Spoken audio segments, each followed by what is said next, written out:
வணக்கம். தென்னை டு சென்னைக்காக சேலத்திலிருந்து வாசகியுடன் சென்னையிலிருந்து சிவசங்கரி. இன்றைய நாளில் தமிழகத்தில் நிகழ்ந்த செய்திகளை தரும் தொகுப்பு இது தென்னை டு சென்னை. செய்திகளை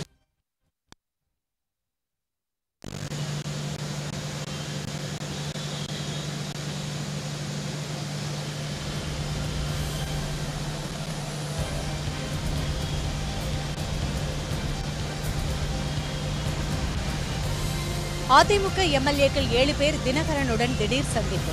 அடுத்தடுத்த சந்திப்புகளால்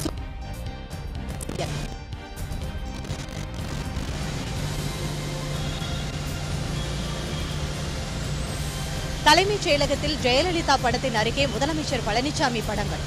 தினகரன் ஆதரவாளர்கள் அதிர்ச்சி.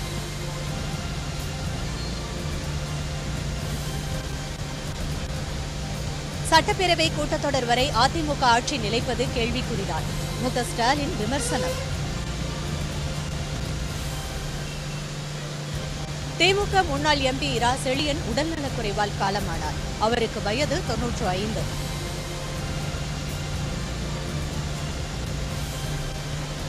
சென்னையில் சாரல் மழை. குளிர்ச்சியான சூழல் நிலவியதால் பொதுமக்கள் மகிழ்ச்சி.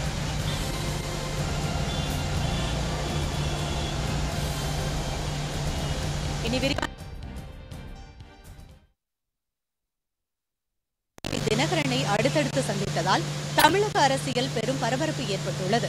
தேர்தல் ஆணையருக்கு லஞ்சம் கொடுக்க முயன்ற வழக்கில் சிறை சென்ற அதிமுகவின் துணை பொதுச் செயலாளர் டிடிவி தினகரன் ஜாமீனில் வெளிவந்தார். இந்நிலையில் கட்சியில் நிலவும் பல்வேறு குழப்பங்களுக்கு மத்தியில் 11 சட்டமன்ற உறுப்பினர்களின் ஆதரவு தினகரனுக்கு இருப்பதாக செய்திகள் வெளியாகின.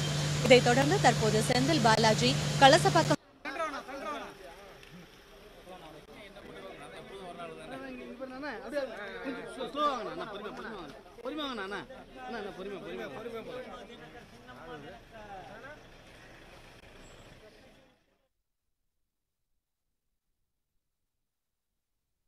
முன்னாள் முதலமைச்சர் ஜெயலலிதாவின் படத்துடன் முதலமைச்சர் பழனிசாமியின் படங்கள் வைக்கப்பட்டுள்ளன. எடப்பாடி பழனிசாமி அரசு பதவியேற்று 100 நாட்களை கடந்த நிலையில் அனைத்து அமைச்சர்கள் மற்றும் அதிமுக எம்எல்ஏக்களின் அறைகளிலும் பழனிசாமியின் படங்கள் வைக்கப்பட்டுள்ளன.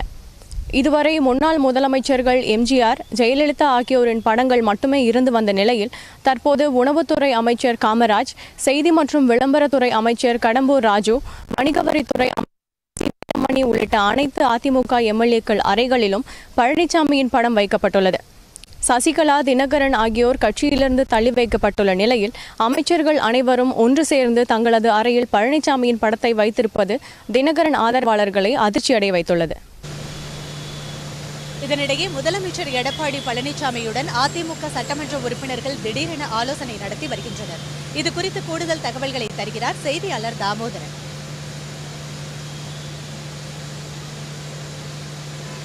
அதாவது ஏற்கனவே டிடிவி தினகரன் தலைமையில் அவரது இல்லத்தில் ஒருபுறம் ஆலோசனை நடைபெற்று வருகிறது. இந்த சூழ்நிலையில் தலைமைச் செயலகத்தில் இன்று 3 மணி அளவில் முதலமைச்சர் எடப்பாடி பழனிசாமி தலைமையில் சென்னை, திருவள்ளூர், திருவண்ணாமலை, காஞ்சிபுரம், வேலூர் உள்ளிட்ட 9 மாவட்ட ஆலோசனை கூட்டத்தில், அதாவது நாளை தலைமைச் செயலகத்தில் அலுவலக ஆய்வு கூட்டம் நடைபெற உள்ளது. இந்த சூழலில் இந்த ஆலோசனை நடைபெற்று வருகிறது. அதே சமயம் வருகின்ற ஜூன் 14ஆம் தேதியானது சட்டமன்றம் கூட உள்ளது. இந்த சூழலில் அதாவது ஜூன் 14ஆம் தேதி கூடக்கூடிய இந்த ஆலோசனை கூட்டத்தில் அதாவது மானிய கோரிக்கை மீது விவாதம் நடைபெற உள்ளது. இந்த சூழலில் இந்த ஆலோசனை தற்போது நடைபெற்று வருகிறது. இந்த ஆலோசனை கூட்டம் முடிந்த பிறகு என்ன மாதிரியான முடிவுகள் மேற்கொள்ள உள்ளார்கள் என்பது ஒரு கேள்விக்குறியாக உள்ளது. அதே சமயத்தில் இந்த கூட்டமானது தொடர்ந்து 3 நாட்கள் நடைபெற உள்ளது.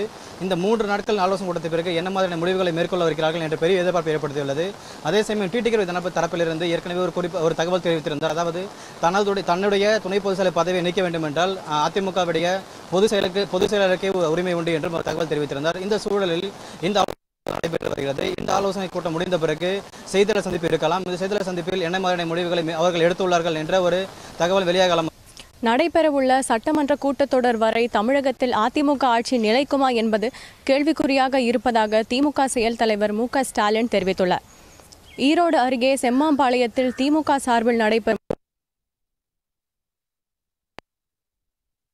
செய்தியாளர்களுக்கு அளித்த பேட்டியில் மேட்டூர் அணையை தூர்வாருவதாக முதலமைச்சர் பழனிசாமி அறிவிப்பு வெளியிட்டு விளம்பரப்படுத்தினார்.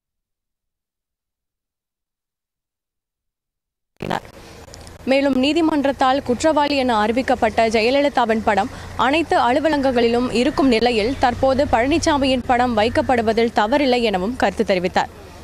நடைபெறவுள்ள சட்டமன்ற கூட்டத்தொடரில் திமுகவின் நிலைப்பாடு குறித்து கேள்விக்கு பதிலளித்த ஸ்டாலின், சட்டமன்றம் கூடும் வரை அக்கட்சி ஆட்சியில் நிலைக்குமா என்பது கேள்விக்குறியாக இருப்பதாகவும், ஒருவேளை சட்டமன்றம் கூட்டப்பட்டால் திமுக ஜனநாயக கடமையை நிறைவேற்றும் எனவும் தெரிவித்தார். முதல்ல சட்டமன்றம் கூடுகிற வரையிலே இந்த ஆட்சி நிலைக்குமா என்பது ஒரு கேள்விக்குறியாக இருக்கிறது. எனவே அந்த ஆட்சி நிலைத்து சட்டமன்றம் கூடுகிற போது அப்போது எங்களுடைய ஜனநாயக கடமையை திமுக நிச்சயமாக ஆற்றும். சிறிய இடைவேளைக்கு பின்னர் திண்ணை டு சென்னை தொடரும்.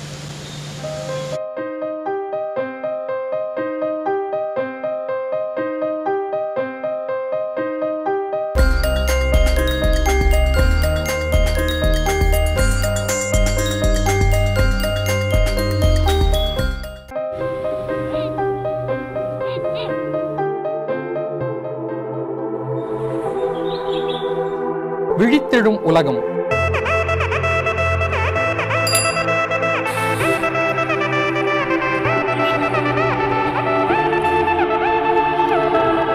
விரையும் மாந்தர் கூட்டம்.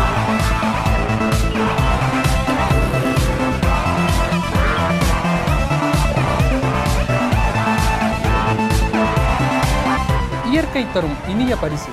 மறைந்த பொழுதின் அடிச்சுவட்டில் இன்று துவங்கும் நாள் புதிது. திங்கள் முதல் வெள்ளி வரை நாள்தோறும் காலை 6 மணி முதல் 10 மணி வரை காவேரி நியூஸ் தொலைக்காட்சியில். உங்களின் அன்றாட வாழ்க்கையில் மாற்றத்தை ஏற்படுத்தும் தனித்துவமான செய்திகளை உங்களுக்காக நாங்கள் தொகுத்து தருகிறோம். எப்பொழுதும் இணைந்திருங்கள் காவேரி நியூஸுடன்.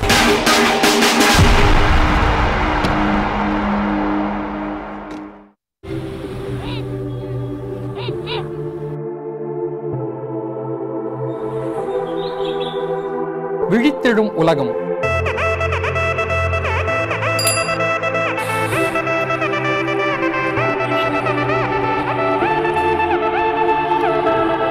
விரையும் மாந்தர் கூட்டம்.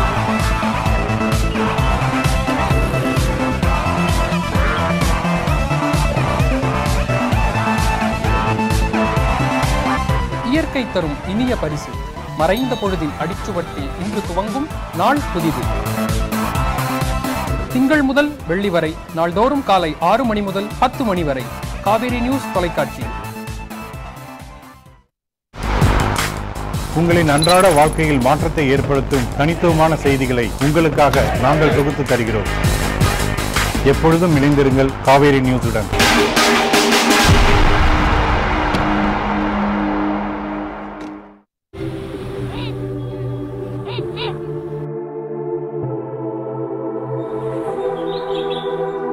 விழித்தெழும் உலகம்.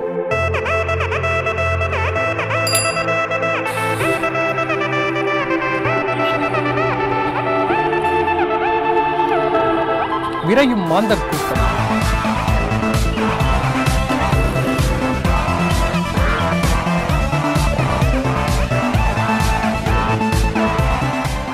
இயற்கை தரும் இனிய பரிசு.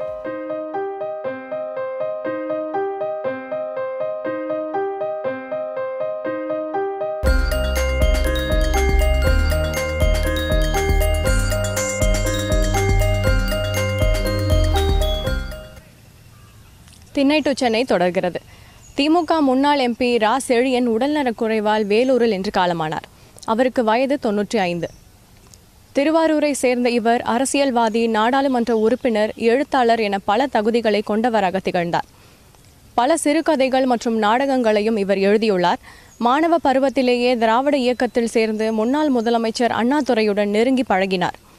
கடந்த 1962, 67 நாடாளுமன்ற தேர்தலில் வெற்றி பெற்றார். 1977ஆம் ஆண்டு திமுகவிலிருந்து விலகி ஜனதா கட்சியில் சேர்ந்து இந்திய அரசியலில் ஈடுபட்டார். 1978ஆம் ஆண்டு மாநிலங்களவை உறுப்பினரானார்.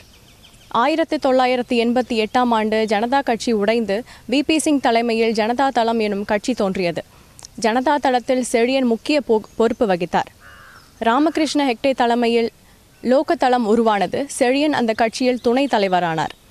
2001ஆம் ஆண்டு அரசியலில் இருந்து விலகுவதாக அறிவித்தார். ரா செழியன் மறைந்த அமைச்சர் நெடுஞ்செழியனின் தம்பி என்பது குறிப்பிடத்தக்கது.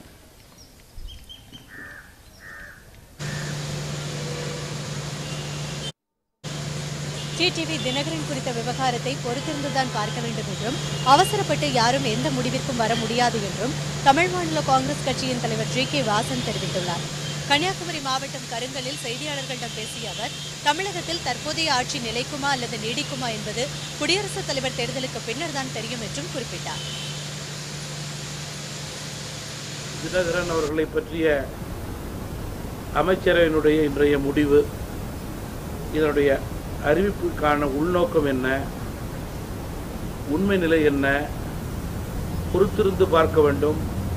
அவசரப்பட்டு இதில் எந்த முடிவுக்கும் யாரும் வர முடியாது. இது அதிமுகவினுடைய உட்கட்சி விவகாரம் என்று ஒருபுறம் எடுத்துக்கொண்டாலும் கூட தமிழக அரசினுடைய ஸ்திரத்தன்மை இதில் அடங்கி இருக்கிறது என்பதை யாரும் மறுக்க முடியாது. எனவே ஆட்சி நிலையான ஆட்சியாக பிரசிடென்ட் ஆஃப் இந்தியா எலெக்ஷனுக்கு அப்புறம் உண்மை நிலை வெளிவரும். அடுத்தது எது மேம்? சென்னை ரெயின் படிச்சு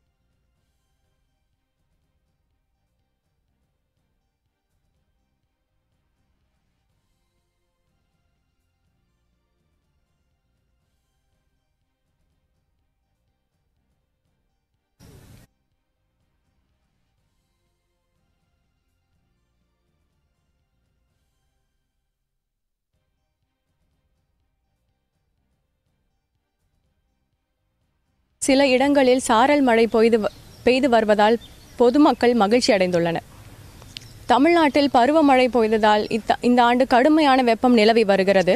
தமிழகம் மட்டுமல்லாது இந்தியா முழுவதும் வெயில் வாட்டி வதைத்து வருகிறது. தமிழகத்தில் அக்னி நட்சத்திரம் தொடங்குவதற்கு முன்பிருந்தே கடுமையான வெயில் தற்போதும் நிலவி வருகிறது. இதையடுத்து அக்னி நட்சத்திரம் தொடங்கிய பிறகு வெயிலின் தாக்கம் நாளுக்கு நாள் அதிகரித்து அக்னி நட்சத்திரம் காலகட்டம் கடந்த மாதம் 28ஆம் தேதியுடன் முடிந்தது. ஆனால் சென்னையில் வெயிலின் தாக்கம் அதிகரிக்க தொடங்கி வருகிறது. இதனால் சென்னை வாசிகள் மிகுந்த சிரமத்திற்கு ஆளாகி வருகின்றனர். குறிப்பாக வெயிலின் தாக்கம் சற்றும் குறையாமல் வாட்டி வதைத்து வருகிறது. இந்நிலையில் சென்னை சென்ட்ரல், மெரினா, அண்ணா சாலை, சித்தாதிரிப்பேட்டை, கே நகர், அசோக் நகர், பெரம்பூர், மாதாவரம் உள்ளிட்ட பெரும்பாலான பகுதிகளில் நள்ளிரவிலும் அதிகாலையிலும் லேசான சாரல் மழை பெய்தது. அதேபோல் தற்போதும் சென்னை கோடம்பாக்கம், அசோக் நகர் உள்ளிட்ட சில இடங்களில் லேசான மழை பெய்து வருவதால் பொதுமக்கள் மகிழ்ச்சி அடைந்துள்ளனர். இதனால் வெப்பம் தணிந்து மண் வாசனையுடன் குளிர்ச்சியான சூழலும் நிலவியது.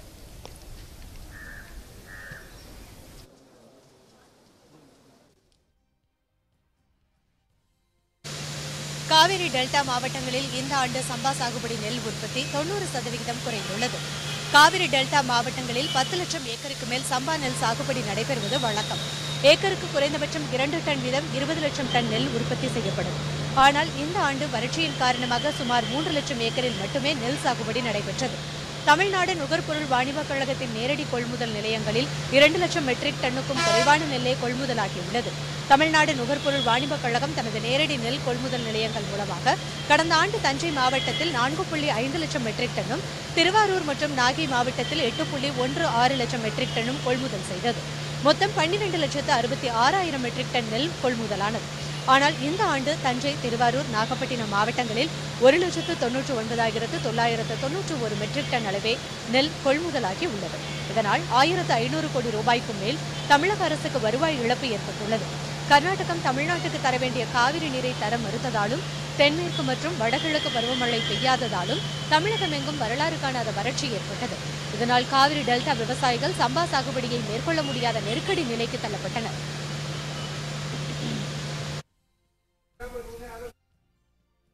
கொடநாடு எஸ்டேட் காவலாளி கொலை வழக்கில் கைது செய்யப்பட்டுள்ள சயான் விசாரணைக்காக கோவையிலிருந்து கொடநாடு அழைத்து வரப்பட்டுள்ளார். நீலகிரி மாவட்டத்தில் உள்ள முன்னாள் முதலமைச்சர் ஜெயலலிதாவின் கொடநாடு எஸ்டேட்டில் காவலாளியாக பணியாற்றி வந்தவர் ஓம் பகதூர் ஏப்ரல் 24ஆம் தேதி மர்ம நபர்களால் கொலை செய்யப்பட்டார். மேலும் பங்களாவில் இருந்த ஜெயலலிதாவின் கை கடிகாரங்கள் உள்ளிட்ட சில பொருட்களும் கொள்ளையடிக்கப்பட்டன. இது தொடர்பாக வழக்கு பதிவு செய்து விசாரணை மேற்கொண்டு வந்த போலீசார் 11 பேரை தேடி வந்தனர். இந்த வழக்கில் முக்கிய குற்றவாளியான கனகராஜ் ஏப்ரல் 28ஆம் தேதி ஆத்தூர் அருகே சாலை விபத்தில் உயிரிழந்தார். இதனை அடுத்து கனகராஜின் நண்பரும் வழக்கில் 2வது குற்றவாளியுமான சயன் ஏப்ரல் 21ஆம் தேதி கார் விபத்தில் சிக்கி படுகாயமடைந்தார். இந்த விபத்தில் சயான் மனைவி வினுப்பிரியா, மகள் நீத்து ஆகியோர் சம்பவ இடத்திலேயே உயிரிழந்தனர். இது தொடர்பாக 7 பேர் கைது செய்யப்பட்டு சிறையில் அடைக்கப்பட்டனர். இந்நிலையில் படுகாயமடைந்து கோவை அரசு மருத்துவமனையில் சிகிச்சை பெற்று வந்த சயான் இன்று டிஸ்சார்ஜ் செய்யப்பட்டவுடன் கைது செய்யப்பட்டார். சயான் தற்போது கோவையிலிருந்து விசாரணைக்காக கொடநாடு அழைத்து வரப்பட்டுள்ளார். விசாரணைக்கு பிறகு கோத்தகிரி நடுவர் நீதிமன்ற நீதிபதி முன் ஆஜர்படுத்தப்பட உள்ளார். கருப்பு பண விவகாரத்தில் முன்னாள் மத்திய அமைச்சர் ப. சிதம்பரம் குடும்பத்துடன் சிறைக்கு செல்வது உறுதி என்று பாஜக தேசிய செயலாளர் H. ராஜா தெரிவித்துள்ளார். கன்னியாகுமரி மாவட்டம் மார்த்தாண்டம் அருகே திக்குறிச்சி மகாதேவர் ஆலய கும்பாபிஷேக விழா நிகழ்ச்சியில் பாஜக தேசிய செயலர் H. ராஜா கலந்து கொண்டார். இதையடுத்து செய்தியாளர்களிடம் பேசிய அவர், 2G வழக்கில் தனியார் தொலைக்காட்சி ஒன்றின் உரிமையாளர் பிரணாய் ராய் முதல் குற்றவாளி என்றும் ப. சிதம்பரம் 2வது குற்றவாளி என்றும் கூறினார். மேலும் தமிழகத்தில் எப்போது வேண்டுமானாலும் தேர்தல் வரலாம் என்றும் மு.க. ஸ்டாலின் தமிழ் மொழியை அரசியல் கருவியாக பயன்படுத்துகிறார் என்றும் குற்றம் சாட்டினார். சிதம்பரம் குடும்பத்தோட ஒரு நாள் சிறைக்கு போவார். ஏன்னா அவ்வளவு ஊழல் பண்ணியிருக்காரு. இது ராம் ஜெத்மலானி ஆதாரங்களோட கடிதம் எழுதினார். இன்னி வரைக்கும் சிதம்பரத்தோட பதில் என்ன? அரசாங்க நடவடிக்கை எடுக்கும்பொழுது, அதாவது இயல்பு தான், மூக்க பிடிச்சா வாயை திறக்கத்தானே செய்வாங்க. அதனால் இதுக்காக அவங்க பேசக்கூடிய குற்றச்சாட்டை ஒழிய 100% ஆதாரங்களோடு சிபிஐ ஆனது நடவடிக்கை எடுத்து வருகிறது. காருண்யம் பற்றி பேசுகிற மாதிரி ஊழலுக்கு வித்திட்டதே தமிழ்நாட்டில் திமுக தான். அதுக்கப்புறம் பார்த்தீங்கன்னா ஹிந்தி எதிர்ப்புங்கிறாங்க. இவர் செயல் தலைவரோட குடும்பத்தினரே வேளச்சேரியில் சன்ஷைன் பள்ளிக்கூடம் நடத்துகிறாரு. அதில் தமிழில் பேசினால் அபராதம். நீங்கள் அதுங்க தமிழ் ஒரு சப்ஜெக்டாக இல்லைங்கிறது மட்டும் இல்லை, உடனே அதை கையில் எடுத்துக்கொண்டு நான் போராட்டம் நடத்துகிறேன். நான் போராட்டம் நடத்த சொல்கிறேன். நேற்றுக்கு பார்த்தீங்கன்னா தமிழ் ஆட்சி மொழியாக மத்திய அரசாங்கம் கொண்டு வரணும் அப்படின்னு சொல்லியிருக்காரு. 10 வருஷம் யூபிஏல நீங்கள் அமைச்சரவையில் இருந்தீங்களே, என்ன பண்ணீங்க? எப்போல்லாம் எதிர்கட்சியில் இருக்கீங்களோ அப்போல்லாம் தமிழ் ஞாபகம் வருமா? அது இவங்களுக்கு தமிழ்ங்கிறது, தமிழ் மீது இந்த திராவிட முன்னேற்ற கழகத்தினருக்கு பற்று என்பது கிடையாதுங்கிறேன். பல்கலைக்கழகங்களில் நடைபெறும் ஊழலை ஒழிக்க உரிய சட்ட திருத்தங்கள் வேண்டும் என்று பாமக இளைஞர் அணி தலைவர் அன்புமணி ராமதாஸ் கேட்டுக்கொண்டுள்ளார். இது தொடர்பாக அவர் விடுத்துள்ள அறிக்கையில், தமிழகத்தில் பல்கலைக்கழக துணைவேந்தர்கள் நியமனத்திற்கான விதிகளை திருத்தி பிறப்பிக்கப்பட்டுள்ள ஒற்றை அவசர சட்டத்தால் மட்டுமே பல்கலைக்கழகங்களில் நடக்கும் முறைகேடுகளையும் ஊழல்களையும் தடுத்துவிட முடியாது என்று தெரிவித்துள்ளார். பெரும்பான்மையான தனியார் கல்லூரிகளின் தாளாளர்கள் பட்டப்படிப்பை முடிக்காதவர்களாக இருக்கின்ற நிலையில் அவர்களை கொண்டு பட்டம் வழங்கும் துணைவேந்தர்களை தேர்வு செய்வது எந்த அடிப்படையில் சரியாக இருக்கும் என்று கேள்வி எழுப்பியுள்ளார். கல்வி ஆராய்ச்சியில் கவனம் செலுத்த வேண்டிய துணைவேந்தர்கள் நேரத்தை வீணடிப்பது சரியல்ல எனவும், இந்த அதிகாரிகள் மற்றும் பொறுப்புகளிலிருந்து துணைவேந்தர்கள் விடுவிக்கப்பட வேண்டும் என்றும் கேட்டுக்கொண்டுள்ளார். பல்கலைக்கழக ஆசிரியர்கள் மற்றும் பணியாளர்களை தேர்ந்தெடுப்பதற்காக தனி ஆணையம் மற்றும் கட்டடங்களுக்கான கட்டுமான பணிகளுக்கு ஒப்பந்தம் வழங்க தனி அமைப்பு போன்ற அம்சங்களை எல்லாம் உள்ளடக்கி விரிவான சட்டத்தை உருவாக்குவதன் மூலமாகத்தான் பல்கலைக்கழக நிர்வாகிகள் ஊழலை ஒழிக்க முடியும் என்றும் குறிப்பிட்டார்.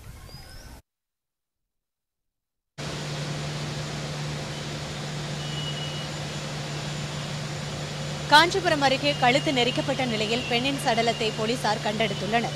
காஞ்சிபுரம் அடுத்துள்ள ஏனாத்தூர் சாலையோரம் உள்ள குட்டையில் பெண் சடலம் ஒன்று நீரில் மிதப்பதைக் கண்டு அப்பகுதி மக்கள் போலீசாருக்கு தகவல் அளித்தனர். சம்பவ இடத்திற்கு விரைந்த போலீசார் நீரில் மூழ்கியிருந்த உடலை மீட்டு பிரேத பரிசோதனைக்காக அனுப்பி வைத்தனர். மேலும் இறந்த பெண் காஞ்சிபுரம் மாவட்ட ஆட்சியர் வளாகத்தில் மனநலம் குன்றிய நிலையில் சுற்றி வந்ததாக தெரிகிறது. இந்நிலையில் துப்பட்டாவால் கழுத்து நெரிக்கப்பட்ட நிலையில் இறந்து கிடந்ததால் இவர் பாலியல் பலாத்காரம் செய்யப்பட்டு இறந்தாரா இல்லை வேறு காரணங்களுக்காக கொலை செய்யப்பட்டாரா என போலீசார் விசாரணை மேற்கொண்டு வருகின்றனர்.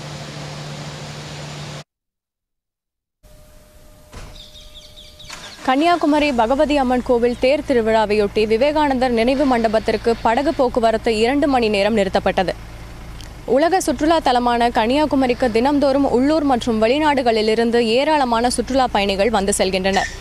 இங்கு வருகை தரும் சுற்றுலா பயணிகள் கடல் நடுவே அமைந்துள்ள விவேகானந்தர் நினைவு மண்டபம் மற்றும் திருவள்ளுவர் சிலையினை கண்டு செல்வது வழக்கம். இந்நிலையில் கன்னியாகுமரியில் அமைந்துள்ள பிரசித்தி பெற்ற பகவதி அம்மன் கோவில் வைகாசி திருவிழாவின் தேரோட்டம் இன்று இடம்பெற்றது.